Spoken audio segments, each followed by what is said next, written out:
Hello everybody, well I've been sent to Coventry tonight and a 3-0 emphatic scoreline for the hosts. It was a very tough assignment for Sean Dyche's side. You see from the player ratings I've dished out there aren't many encouraging scores in the visitors lineup.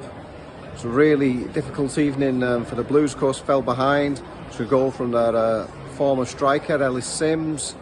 And then Coventry wrapped things up with a couple of efforts after the break.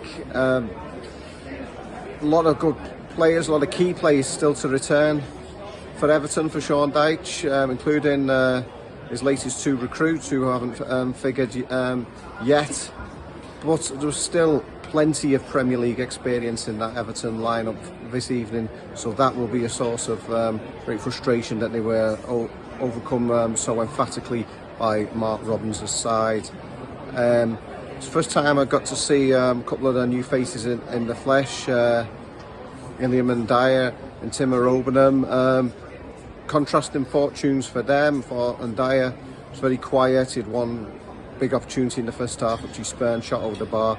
Or Obenham, who's lacking in Premier League experience, he looked encouraging. At least he's able to carry the ball forward with purpose, and I thought that he was Everton's most impressive performer this evening, and what was a very disappointing outing otherwise. I mean, it's not Everton's first choice back four by any stretch of the imagination out there tonight, but they really struggled. Seamus Coleman, for all his experience, seemed to be targeted in the right back berth.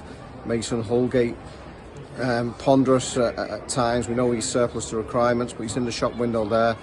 And he had a really difficult evening with Michael Keane seeming to sort of cover forward. And then at the other end of the pitch, Dominic Calvert-Lewin, I mean, the jury's out. I mean, what happens with him now, between now and the transfer window closing?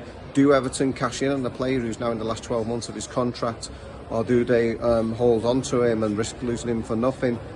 He's looked quite rusty so far in pre-season, and again spurned two big opportunities tonight, both in the first half, shot far too close to the Coventry keeper on both occasions. So plenty of work to do for Everton ahead of their next game at Preston on Saturday.